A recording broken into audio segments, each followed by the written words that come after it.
बहनों भाइयों, इसरो से, क्योंकि अपनी इसरो है ना कंपनी, जिमें उन्होंने नासा है, अपनी इसरो है जी श्री हरिकोटा तो लॉन्चिंग होंगी है। इसरो से मेरा पुराना नाता है।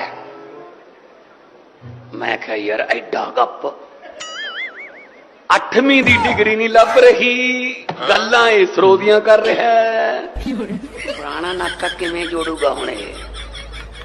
मैं जोड़ूगा तो हैगा ये, बंदा तो जगाड़ी है। मैं क्या जोड़ू होने किवें? दसो जी किवें इसरो से पुराना नाता? कहना जब मैं स्कूल में पढ़ता था, पढ़ाई में मेरा हाथ तंग था, 3री 4री कक्षा में पढ़ता था, जब मैं स्कूल जाता था तो टीचर कहता था अब तू इसरो में बैठ, अब इसरो में, इसलिए इसरो से मेरा पुराना नाता।